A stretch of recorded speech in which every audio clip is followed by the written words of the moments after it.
आज की कहानी शीर्षक है पागल। पागल खाने में एक व्यक्ति जो पागल खाने में दुर्दांत किस्म के पागल जो अपनी स्वयं की हत्या, अपनी आत्महत्या कर सकते थे, स्वयं को नुकसान पहुंचा सकते थे, या फिर सामने वाले को हानि पहुंचा सकते थे, ऐसे व्यक्तियों को अलग अलग उस पागल खाने में रखा हुआ था। एक बैरक के सामने एक कर्मचारी ने नाश्ते की थाली अंदर खिसकाई और बोला, ए पागल बंसी, नाश्ता कर ले। बंसी की तरफ जब दृष्टि गई तो एक कृशकाय पतली काया जमीन पर उसने हाथ टिका रखे थे। बहुत मुश्किल वो अपनी शरीर को संभाल रहा था। गर्दन उसकी धीरे धीरे हिल रही थी, मानो गर्दन और शरीर, उसके हाथ उसके कंट्रोल में नहीं थे। वह धीरे से उसने नज़र दृष्टि ऊपर की और जो व्यक्ति पागल बंसी जिसको बोला, उसको टेढ़ी नज़रों से उसने देखा। टेढ़ी नज़रों से देखा, फिर उसके बाद नाश्ते को देखा, धीरे से नाश्ते को लिया और झुकी हुई गर्दन से ही ज़मीन से मुश्किल से 1 फीट ऊपर उसका गर्दन होगी और मुंह में वह नाश्ता रखने लगा। रखने क्या लगा, एक तरह से वह पेट में डाल रहा था, जल्दी जल्दी मुंह में रख रहा था, कुछ हिस्सा नीचे गिरा था, कुछ मुंह में डाल रहा था। पागल बंसी जिसने बोला, वह कर्मचारी जैसे ही आगे निकला तो अन्य जो कर्मचारी था उसने बोला कि भाई प्रेम से बोलो, यह भी इंसान है। उसकी बात सुनकर पहले तो उस जो ये कर्मचारी अभी संभवतः कुछ समय पहले ही उस पागल खाने में आया था, उसने बोला कि कौन है यह, इसकी तुम पैरवी कर रहे हो यह। उसने कहा तुम इसको जानते नहीं हो क्या? तो उसने कहा नहीं भाई, मैं तो अभी नया हूँ, मेरे को पता नहीं। उसने कहा कि यह शहर के नामी सेठ बंसीलाल जी हुआ करते थे। सेठ? अच्छा, पैसे वाला कोई आदमी रहा होगा। पैसे वाला नहीं, एक विशाल साम्राज्य का एक मालिक यह आदमी रहा। तो फिर यहाँ कैसे पहुँचा? सहज उसके मन में जिज्ञासा आई। उसने कहा कि इसकी बहुत बड़ी घटना है। तो उसके मन में जो जिज्ञासा थी उसको शांत करने के लिए उसने जो दूसरा पुराना कर्मचारी था उसको पकड़कर एक कोने में ले गया और बोला कि मुझे इसकी जो जीवन की घटना यह समझनी है, यहाँ कैसे किस कारण पहुँचा। उसने कहा कि ये बड़ी लोमहर्षक घटना है जो मैं आपको बताता हूँ। अतीत के पन्नों में वह उसको ले गया। एक विशाल भवन क्या, एक बहुत बड़ी कोठी। उस कोठी के आगे संभवतः आधा किलोमीटर बड़ा लॉन, पहाड़ी नुमा एक जगह पर वो कोठी बनी हुई थी। उस कोठी से बाहर एक किनारे पर प्रवेश जो द्वार था, वो द्वार इतना बड़ा था कि उस द्वार के सामने अगर हाथी खड़ा हो जाए तो भी वह पीछे से दिखा नहीं, इतना बड़ा द्वार बना हुआ था। आकर्षक नक्काशी उस पर की हुई थी। हॉर्न की आवाज़ बड़ी बजी और 2 कर्मचारियों ने दौड़कर गए और फाटक को खोली। फाटक को दोनों खोली और एक बड़ी चमचमाती कार उस कोठी के जो सड़क थी उस सड़क में प्रवेश की। फाटक बंद हुई और कार जाकर कोठी के जो मुख्य बरामदा है वहाँ जाकर रुकी। कार को खोलने के लिए वहाँ एक कर्मचारी पहले से खड़ा हुआ था। उसने गाड़ी का द्वार खोला। जूते का एक पैर जैसे ही ज़मीन पे पड़ा, उसमें काले रंग के चमचमाते जूते देखकर यूँ इतने चमक रहे थे मानो अपना चेहरा उसमें देख लो, मिट्टी का एक कण उस जूतों पे नहीं।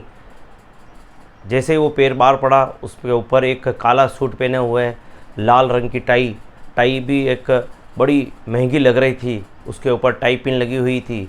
वह जो बाहर उतरा वह व्यक्ति था बंसीलाल जी।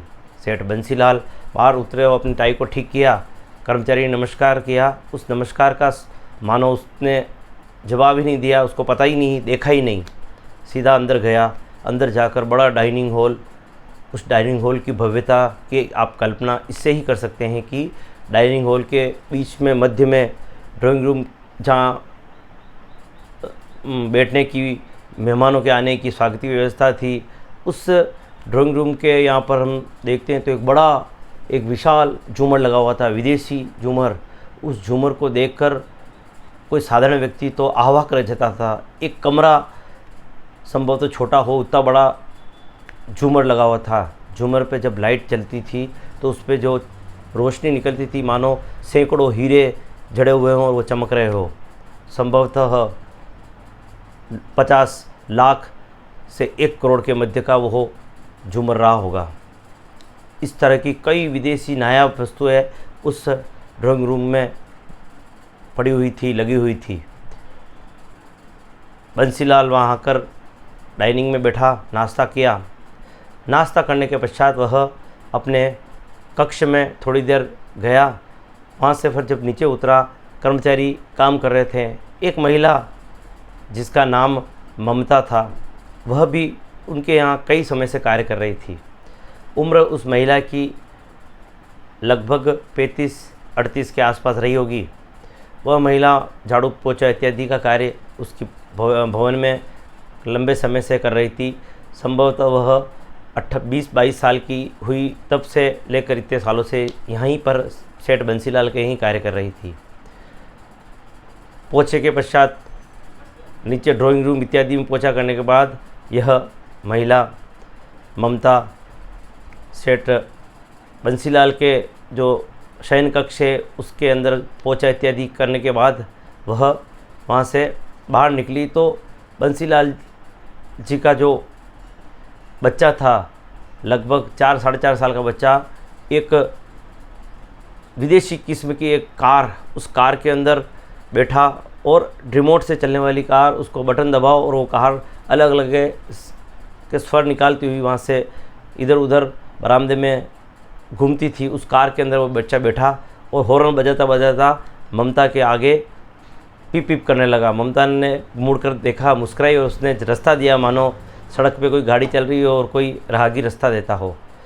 गाड़ी इतनी बढ़िया कि उसके अंदर अगर 2 जने बैठ जाए तो उनको वह मशीन, जो खिलौने वाली गाड़ी, उनको खींच ले, इतनी ताकतवर मशीन लगी हुई है। उसमें सीट के पास में सामान रखने की जगह, ऐसा लगता था कि एक छोटी मोटी एक सामान्य व्यक्ति जो कार खरीदता है उतनी ये खिलौने वाली कार थी।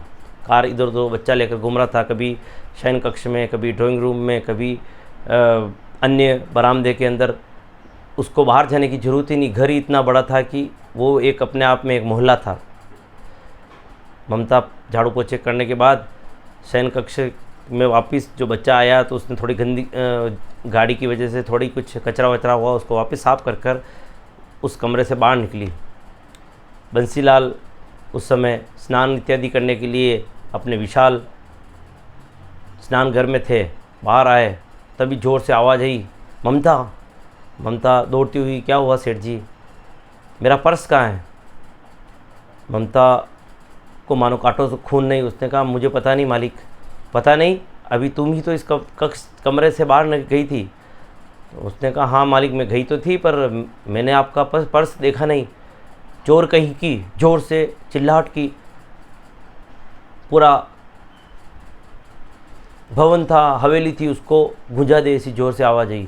अन्य जो कर्मचारी थे वही दौड़ते दौड़ते शयन कक्ष के पास आकर खड़े हुए। बता, मेरा पर्स कहाँ है? तुझे पैसे चाहिए तो मैं अभी देता हूँ, तूने मेरे पर्स के हाथ कैसे लगाया? ये तेरी हिम्मत कैसे हुई? ममता गिरी मालिक हाथ जोड़ कर खड़ी थी, उसके आंखों से आंसू आ रहे थे।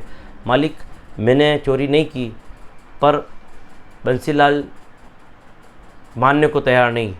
पर्स गया क्या? मैं अभी रख कर गया हूँ यहाँ। और कोई आया क्या तुम कर्मचारियों में से?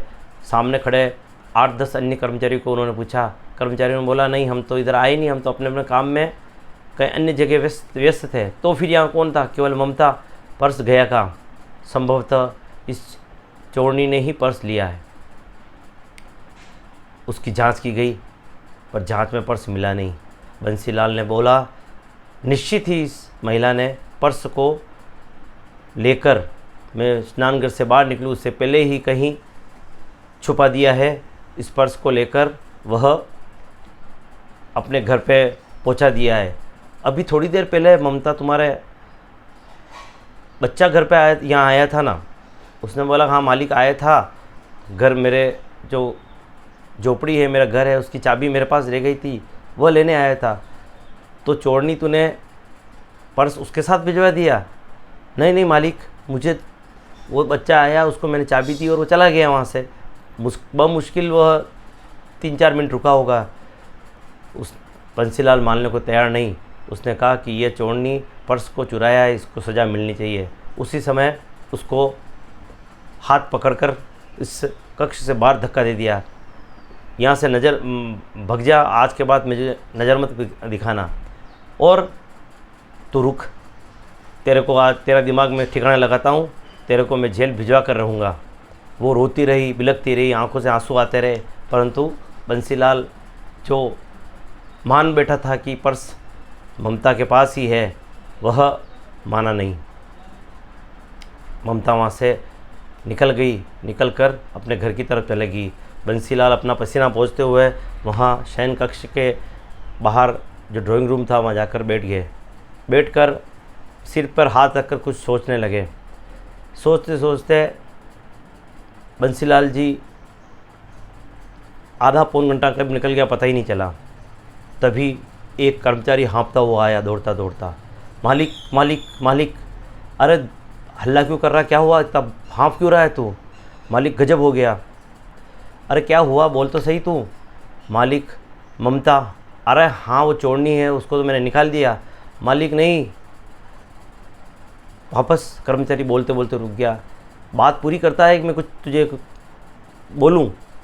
उसने कहा मालिक ममता भी जो यहाँ से गई थी, अपने घर पे जाकर उसने फांसी लगा ली। क्या? बंसीलाल केवल इतना ही बोल सका और सिर पकड़ कर बैठ गया, मानो उसने किसी की हत्या कर दी हो। एकदम सदमे में गुमसुम चुपचाप वहाँ से उठा और जाकर अपने शयन कक्ष में किवाड़ बंद करके बैठ गया। उसके दिल पर मानो बहुत बड़ा एक बिजली गिरी हो। उसको कल्पना नहीं थी कि एक गरीब व्यक्ति अपने ऊपर लगे इल्ज़ाम, अपने ऊपर लगे आरोप को इस तरह का लेगा। पर वो बैठा बैठा सोच रहा कि संभवतः चोरनी ने चोरी पकड़े जाने, पुलिस कार्रवाई के डर से अपने को बचाने के लिए आत्महत्या कर ली। वह अपना पसीना मुंह पे था, उसको पोंछा उसने। पसीना पोंछते हुए वह आगे के लिए क्या करना चाहिए सोचने लगा। तभी उसका जो बेटा दूसरे जो बड़ा कक्ष में उसमें खेल रहा था, हॉर्न बजाता बजाता उसके कक्ष में प्रवेश किया। जैसे ही कक्ष में आया, उसने हॉर्न ज़ोर ज़ोर से बंसीलाल के सामने लगाया। बंसीलाल को मानो एक बार तो गुस्सा ज़ोर से आया कि इस गाड़ी को धक्का देकर एक तरफ पटक दे, पर छोटा बच्चा था, 4 साल का बच्चा, उसको देखकर वह चुप रहा। तभी उसको उस गाड़ी के पास में जो एक डब्बा लगा हुआ था जिसमें सामान रखते हैं, उस सामान रखने की डिक्की का ढक्कन हल्का सा खुला हुआ दिखा। उसकी दृष्टि उस ढक्कन पर पड़ी तो देखा, अरे पर्स तो यहाँ पड़ा हुआ था। उसने ढक्कन खोला तो उसमें पर्स दिखा, पर्स को पकड़ा। उसने बोला बेटों को ये क्या किया? उसने बोला पापा पर्स तो पलंग पे पड़ा था, मैंने सोचा कि आप बाथरूम से बाहर निकलोगे तब आपको वापस दे दूँगा, इसलिए मैंने इसमें संभाल कर इसमें रख कर मैं उधर खेलने चला गया था। बंसीलाल को तो मानो थोड़ी देर पहले बिजली एक गिरी हो। अटैक, पहला अटक जैसे आता वैसे अटक आया, और ये दूसरा अटक तो उसको जानलेवा साबित हुआ। एक निरीह महिला जो उसके घर पर कितने सालों से काम कर रही है, उसको उसने चोरनी बता दिया। मात्र उसका कारण उसकी गरीबी। एक गरीब व्यक्ति चोरी होगा, यह कैसे मैंने सोच लिया। ऐसे हजारों विचार उसके मन में आए, और विचार जैसे मन में आए और भयंकर उसको एक चक्कर और एक गश खाकर ज़मीन पे गिरा। चिकित्सालय ले जाया गया तो पता चला बंसीलाल के सिर की एक नस अत्यधिक दबाव, अत्यधिक रक्तचाप के कारण फट गई थी। पैसा पर्याप्त होने के कारण उस बंसीलाल जी की इलाज तो हो गया। इलाज के पश्चात जब होश आया तो बंसीलाल पागल हो चुका था। घर पे ले जाओ तो लोगों को कभी सामान फेंकता, जो लाखों रुपए का झूमर था उसके ऊपर उसने ज़ोर से एक बड़ा कीमती एक मूर्ति थी उसके ऊपर डाली। उस झूमर के लगे हुए बल्ब और कांच के जो नक्काशी थी ज़मीन पे गिर चुकी थी। जब डॉक्टर को बताया गया, डॉक्टर ने कहा कि इनको कक्ष यहाँ पर रखना, खतरे से खाली नहीं है, यह स्वयं भी अपने आप को ख़त्म कर सकते हैं या सामने वाले को वो भी ख़त्म कर सकते हैं। इनको इलाज के लिए पागल खाने ले जाया जाएगा, यहाँ पर इलाज किया जाएगा। बस इतनी ही बात बताकर उस कर्मचारी ने पागल खाने के दूसरे कर्मचारी को बोला, यही घटना इस अरबपति सेठ की है। सेठ को देखा तो बंसीलाल जो उसने शब्द बोला था उसको देखकर लगा कि नज़र उसकी तरफ गई। बंसीलाल ने नाश्ता ख़त्म कर उंगलियां उसकी नाश्ते से भरी हुई थी और प्लेट को साइड में खिसका दिया। यह वही बंसीलाल था जो नाश्ते पर करने पर बैठता था तो कई कर्मचारी उसको नाश्ते की प्लेट में खाना परोसते थे। खाने के बाद उसको हाथ धोने की ज़रूरत नहीं पड़ती थी। कर्मचारी नींबू का पानी लाते, वो हाथ को भी टेबल पे उंगलियों को साफ़ करके कपड़ों से उंगलियों को साफ़ कर वहाँ से रवाना हो जाते थे। आज वही बंसीलाल बैरक के अंदर बैठे हुए नाश्ता कर रहे थे और प्लेट को मानो एक गरीब भिखारी भोजन कर रहा हो उस प्रकार भोजन करके खिसका रहे थे। वक्त का पहिया घूमता रहता है। आज किसका कल किसके साथ वह क्या करे, इसलिए इस कहानी में संदेश यही है कि हमें अपने जीवन में किसी भी व्यक्ति के साथ कोई व्यवहार करने से पहले 10 बार सोचना चाहिए। गरीब की जो आह होती है वह दुनिया का सबसे बड़ा श्राप होती है। हमें उस व्यक्ति की, उस गरीब की आह कभी नहीं लेना चाहिए। किसी भी परिस्थिति में किसी निरीह मासूम व्यक्ति के ऊपर कोई भी इल्ज़ाम, कोई भी हमला, उसके ऊपर कार्रवाई करने से पहले 10 बार हमें सोचना चाहिए। यही इस कहानी का संदेश है। आपको संभवतः ये कहानी पसंद आई हो तो लाइक करें। चैनल में नीचे अगर सब्सक्राइब लाल रंग से दिख रहा हो तो उसको आप सब्सक्राइब करें और मित्रों को शेयर करें। आगे अन्य नई कहानी के साथ मिलते हैं।